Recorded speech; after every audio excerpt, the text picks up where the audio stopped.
Vamos a empezar con la pregunta número 11. En la figura se presentan los triángulos DFI y JFA y las medidas de los ángulos de sus lados. Los ángulos DFI y JFA son opuestos por el vértice, es decir, este ángulo y este ángulo son opuestos por el vértice. Teniendo en cuenta la información presentada en la figura, es correcto afirmar que el triángulo DFI y el triángulo JFA son semejantes porque el ángulo de FI es igual al ángulo JFA y entonces aquí es donde vamos a mirar las proporciones y que necesariamente determina la semejanza entre los triángulos. FA es igual a FJ, FA es igual a FJ. Eso no, este triángulo únicamente no me ocupa este de arriba, entonces no me genera semejanza. DI, o sea, esta distancia, esa JA, bien, van paralelas ambas, como IF, esa DF. ¿Por qué no nos sirve? Porque IF y DF son del mismo triángulo y la razón y la proporción se deben generar triángulo a triángulo. La C dice que DF es igual a IF, DF es igual a IF, por la misma razón que se descartó la A, solo me está ocupando un triángulo. Pero si observamos la D, DF, esta oblicua, esa FA, miren, oblicua de la otra, esa IF como FJ, es decir, las mismas líneas en la misma dirección se están comparando, se están generando proporción con las del otro triángulo. Por ese motivo, la respuesta correcta en este caso sería la D. Siempre que hagamos proporción debemos garantizar que se estén ocupando todas las ambas medidas o ambas figuras. Vamos a esta. En una clase de geometría se planteó el siguiente problema: construir un rectángulo semejante al que se presenta en la figura. Observemos este triángulo, miremos la característica que tiene este rectángulo. Este rectángulo tiene un lado que mide 2 centímetros y otro que mide 1 centímetro. O sea que hay una proporción de doble, hay una proporción 2 a 1. Para resolver el problema, un estudiante realizó la siguiente construcción. Entonces, observamos aquí 4 pasos que él hizo. Tiró una línea de 2 centímetros, bueno, va bien. Luego trazó una de 3, ahí ya empezó a fallar y luego terminó construyendo el rectángulo completo. Pero nos dice el ejercicio: respecto a los rectángulos EFGH y MNOP, es correcto afirmar que no son semejantes porque sus lados correspondientes tienen diferentes medidas. No son semejantes porque sus lados correspondientes no son proporcionales. ¿Qué diferencia de acá? No importa que tengan diferentes medidas. Este tiene diferentes medidas, pero tiene una proporción 2 a 1, el original. Pero el que el muchacho construyó tiene diferentes medidas, muy bien. Pero no es proporcional 2 a 1, porque debería ser, si este es de 2 centímetros, este de acá debería ser de 4, porque la proporción original es de doble. Entonces, en este caso, como no son semejantes, ya que la proporción no se respetó 2 a 1, la respuesta correcta es la B. No son semejantes porque sus lados correspondientes no son proporcionales. No es necesario ni mirar la C y la D porque me están afirmando que son semejantes, lo cual por medidas 1 a 2 no son tenidas en cuenta.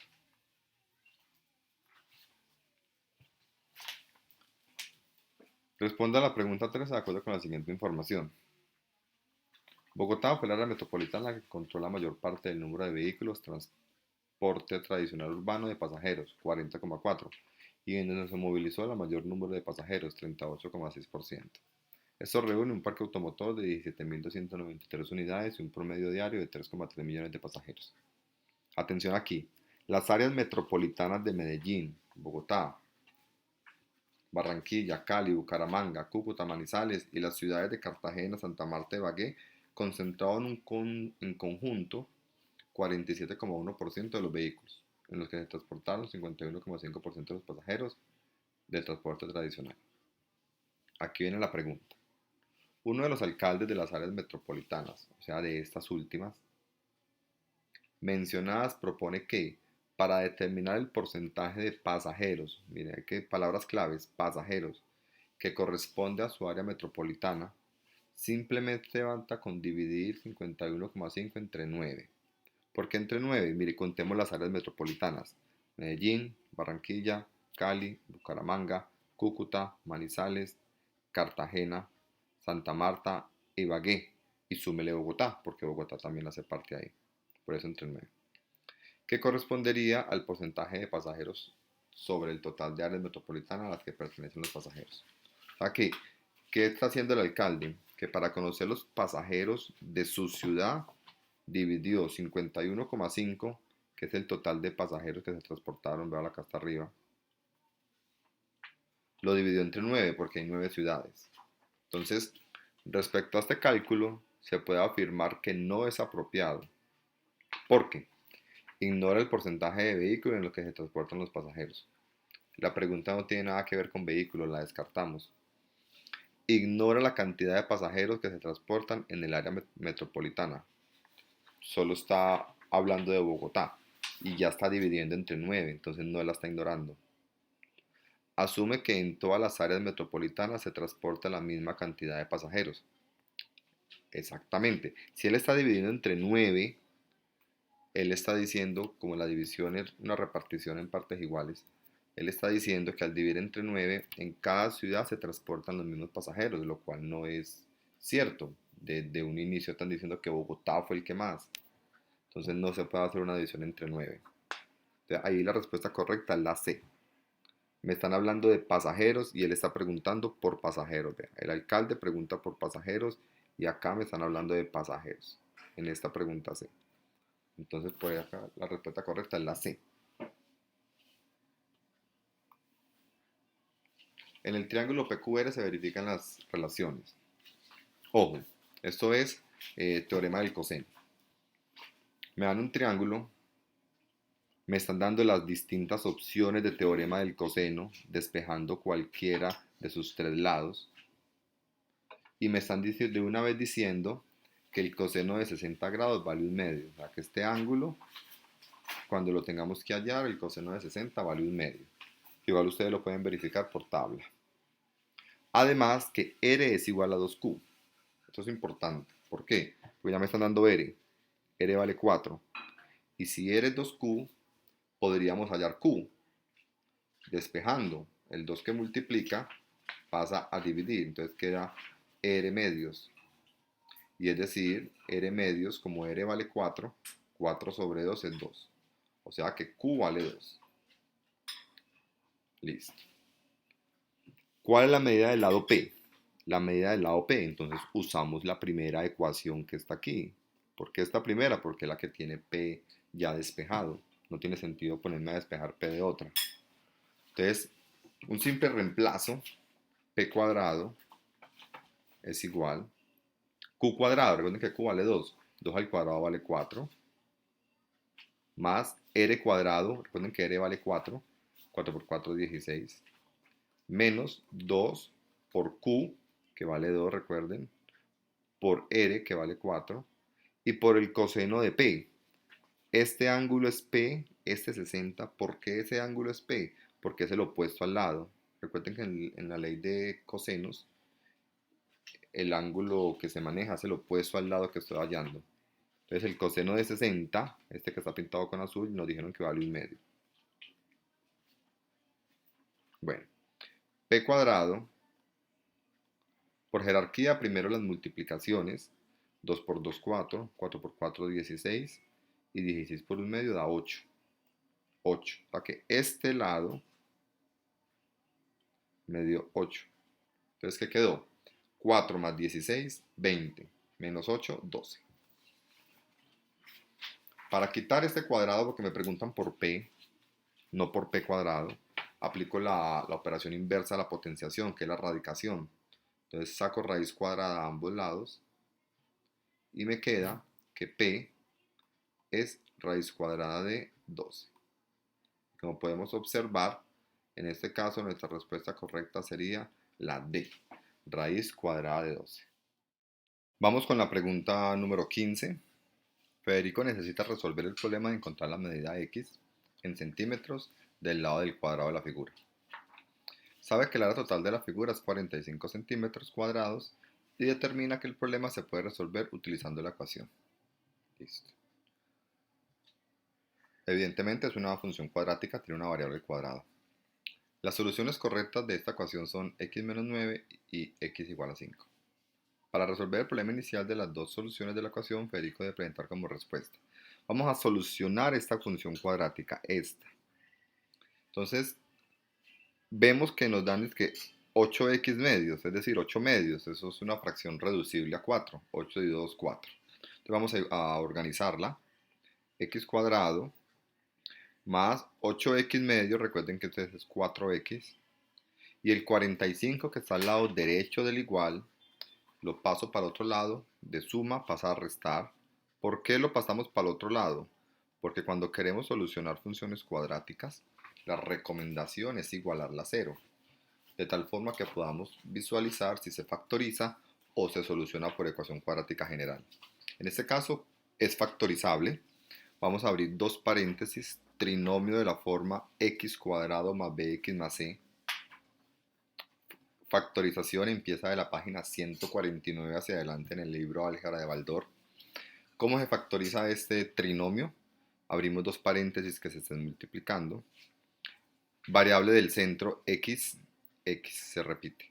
Signo de la mitad, como acá es más, ponemos más.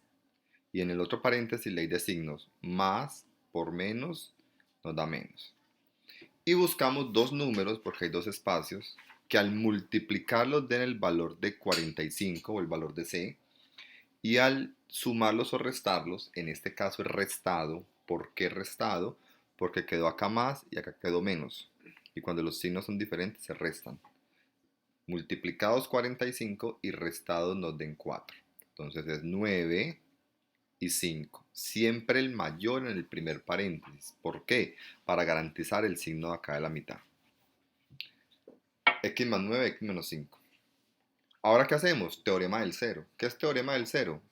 Tomar cada paréntesis, X más 9, e igualarlo a 0. Despejo, el 9 que suma pasa a restar, y tomo el otro paréntesis, X menos 5, lo igualo a 0, y el 5 que resta lo paso a sumar. Entonces nos quedó menos 9 y 5, los mismos resultados que nos dio en la situación problema. Entonces vamos a mirar. Para resolver el problema inicial de las dos soluciones de la ecuación, Federico debe presentar como respuesta menos 9 porque 9 es el único cuadrado perfecto en las soluciones. Las 2 porque hacer soluciones de la ecuación lo son del problema. Ninguna porque la ecuación no es correcta, no corresponde al problema. 5 porque el lado del cuadrado debe ser un valor positivo. Ojo, no caigamos en el error. Una cosa es la solución de la ecuación cuadrática, otra cosa es la solución de la situación problema. Las distancias no son negativas nunca. Siempre las distancias van en valor absoluto o van positivas. Por ende, descarto este valor de menos 9 y me queda entonces que la distancia de la medida del lado del cuadrado es 5. Por ende, la respuesta correcta es la D. Yo no puedo decir que tengo un cuadrado que mide menos 9 centímetros. No, eso no se puede. Solo cuando me hablan de distancias es valores positivos. Caso contrario, si estuviéramos graficando la parábola, ahí sí, en ese caso serían los cortes con X, en menos 9 y en 5. Listo, vamos a la siguiente. Importante, no nos dejemos, no nos asustemos por el tamaño de las gráficas ni nada de eso. A veces es mucha información, pero es fácil comprender. Los Juegos Panamericanos se realizan cada 4 años y en estos participan países de América, en diferentes disciplinas deportivas. La tabla muestra algunos de los datos de 8 versiones de los Juegos. Vean los países, los años, cuántos deportes y cuántos atletas. Listo. Miren la pregunta. Del total de atletas participantes en 2011, véalos acá están. Atletas. El 7% compitieron en natación. 7%. Para determinar el número de atletas que compiten en natación ese año, se sugiere multiplicar 0,07 por el número de atletas que participaron en 2011. Vamos a mirar, o sea, me están diciendo calcular un porcentaje. Entonces, atletas hay 6.000. Entonces, cuando yo voy a calcular un porcentaje, tengo dos opciones. Uno es una regla de 3. Yo podría decir 6.000 es el 100%, el 7%, ¿qué porcentaje es? ¿Qué cantidad de personas son? Entonces, si ustedes observan, es 6.000 por 7 sobre 100, porque siempre el que vaya a diagonal a la X pasa a dividir. ¿Qué me queda? 7 sobre 100. ¿Cuánto es 7 sobre 100? Es 0,07. Esta es una forma, llamémoslo larga, de calcular un porcentaje por regla de 3. O yo lo puedo hacer directo. Si me preguntan el 7%, simplemente es coger el 7%, el 7 que tenemos acá, y dividirlo entre 100, porque siempre va a ser entre 100, ya que el porcentaje más grande es 100. Que esto me va a dar lo mismo, 0,07. Entonces miremos lo que nos dicen. El procedimiento sugerido es, ¿cuál procedimiento? De multiplicar por 0,07. Incorrecto, ya sabemos que no, ya sabemos que es correcto. Entonces, de entrada descartamos la A y descartamos la C. Vamos a mirar la B y la D que nos dicen. Correcto, solamente si el resultado obtenido es un número impar de nadadores. No necesariamente, el resultado puede ser par o impar. Correcto, porque multiplicar por 7 y dividir entre 100 es equivalente a multiplicar por 0,07. Multiplicar por 7, veanlo acá, y dividir entre 100. Multiplicar por 7 y dividir entre 100. Acá la respuesta correcta es la D. Entonces, cualquier porcentaje se calcula multiplicando por el valor pedido y dividiendo entre 100. Vamos a la 17. Un colegio registra la siguiente cantidad de inscritos por cada curso extraescolar que ofrece. Dependiendo del número de sesiones semanales a las que asisten, cada sesión dura 1 hora. Entonces, el 40% de los asistentes a deportes, el 55% a teatro, el 70% a música y el 70% a danza son de primaria. Las actividades extraescolares con mayor cantidad de personas inscritas en este nivel escolar son, ¿qué nos toca hacer? Sumar por deporte. Entonces, vea, en total deportes tengo 120. Teatro, 120. Música, 70 y 20, 90. Danza, 7 y 4, 11, 110. Listo. Pero a eso me toca calcularle el porcentaje. 120. Si lo multiplico por el 40%, es decir, lo multiplico por 40 y lo divido entre 100, eso me va a dar 48.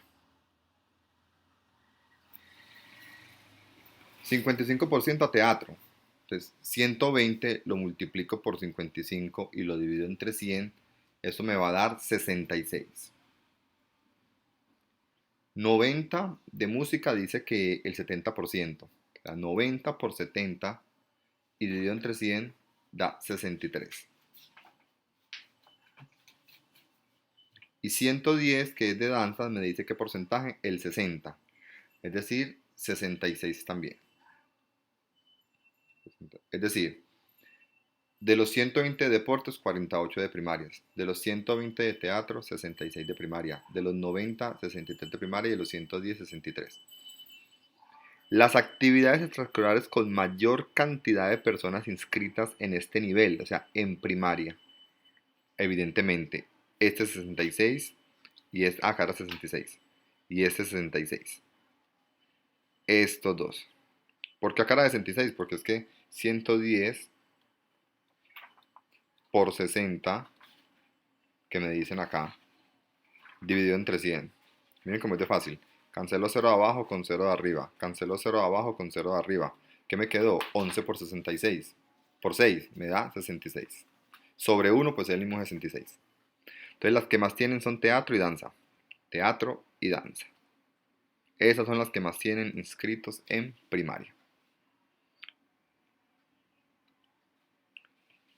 Vamos a la pregunta número 18. Un colegio muestra la siguiente cantidad de inscritos en un curso extraescolar que ofrece el número de sesiones a las que asisten. Cada sesión dura una hora, la misma gráfica de ahora. Para mostrar los ingresos que recibes semanalmente por estos cursos, se propone la siguiente gráfica. Ahí está. ¿Qué interpretamos en esta gráfica? Observe algo. Azul es una sesión en deportes.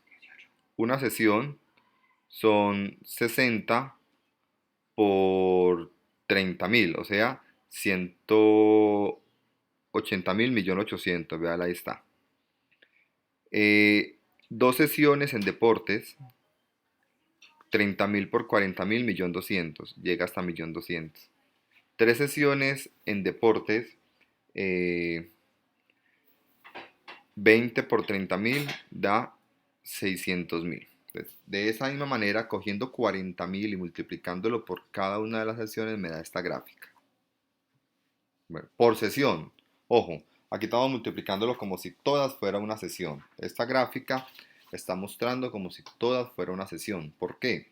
Porque si acá son tres sesiones, no se debería multiplicar por 20 para que me dé el 600.000, sino que 20 por 3 sesiones acá me da 60.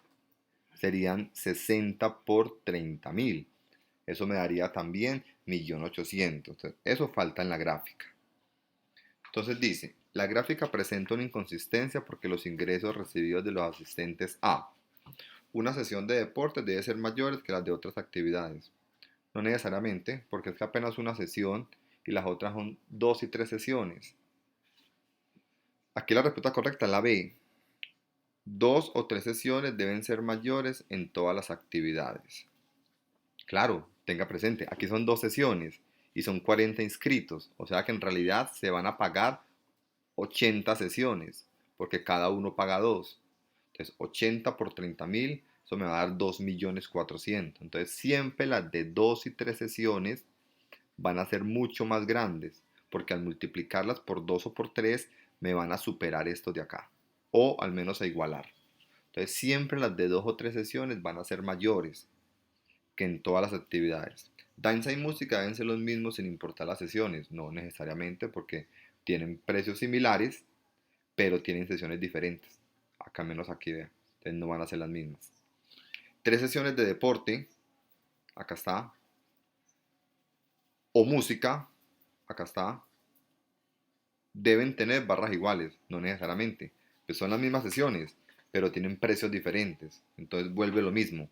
Aquí son 20 inscritos, pero cada inscrito va a 3 sesiones. O sea que cada uno paga 3 sesiones. O sea que él va a pagar 60 sesiones. Él también va a pagar 60 sesiones. Pero este las paga 30.000 y este las paga 50.000. Por ende la barra no será igual. Entonces aquí 2 o 3 sesiones deben ser mayores en todas las actividades. ¿Por qué? Porque al multiplicar estos valores por 2 y estos valores por 3 van a superar esto de acá. Por ende, esa es la respuesta correcta. Vamos a la pregunta número 18. La figura muestra una construcción geométrica. Para que PQ sea paralelo a RS es suficiente. Ojo acá, vamos rapidito antes de que se nos vaya acabando como la batería del equipo. La figura muestra una construcción geométrica. La figura muestra una construcción geométrica, pregunta 19.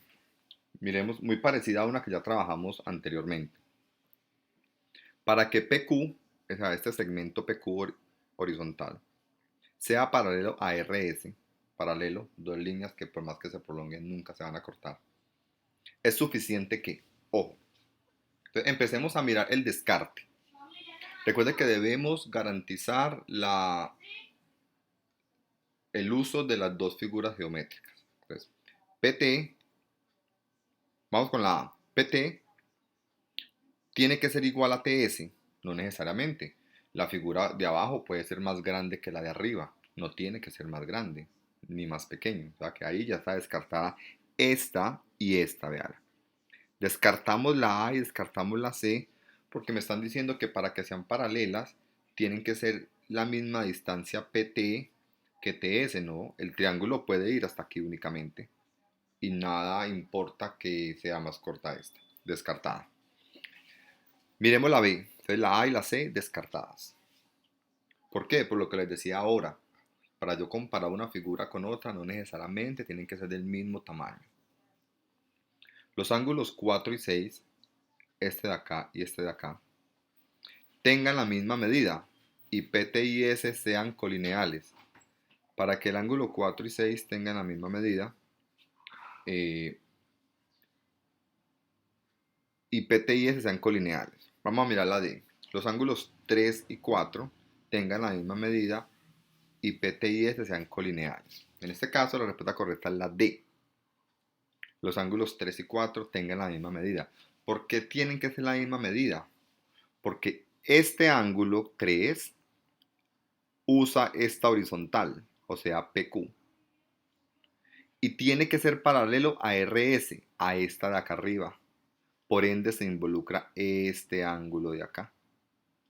Entonces, como no son paralelas acá en el dibujo, para poder que lo sean, se deben cumplir estas dos condiciones. ¿Cuáles?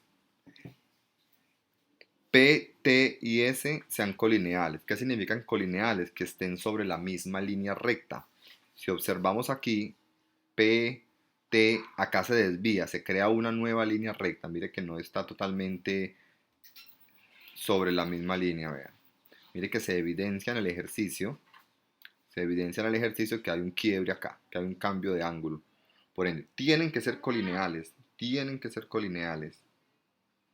Y los ángulos 3 y 4 la misma medida, o sea que este ángulo de acá sean iguales. Eso se llama alternos internos.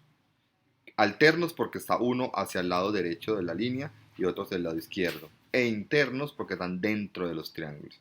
Aquí la respuesta correcta es la D. ¿Por qué la B no lo es? ¿Por qué la B no? Porque es que dice que los ángulos 4 y 6 tengan la misma medida. Sí, es cierto.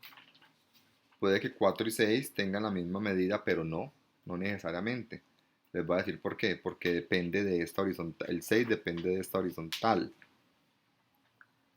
Mientras el 4 depende más bien de esta horizontal. Listo. Vamos ahora a pasar a la pregunta, a la última pregunta.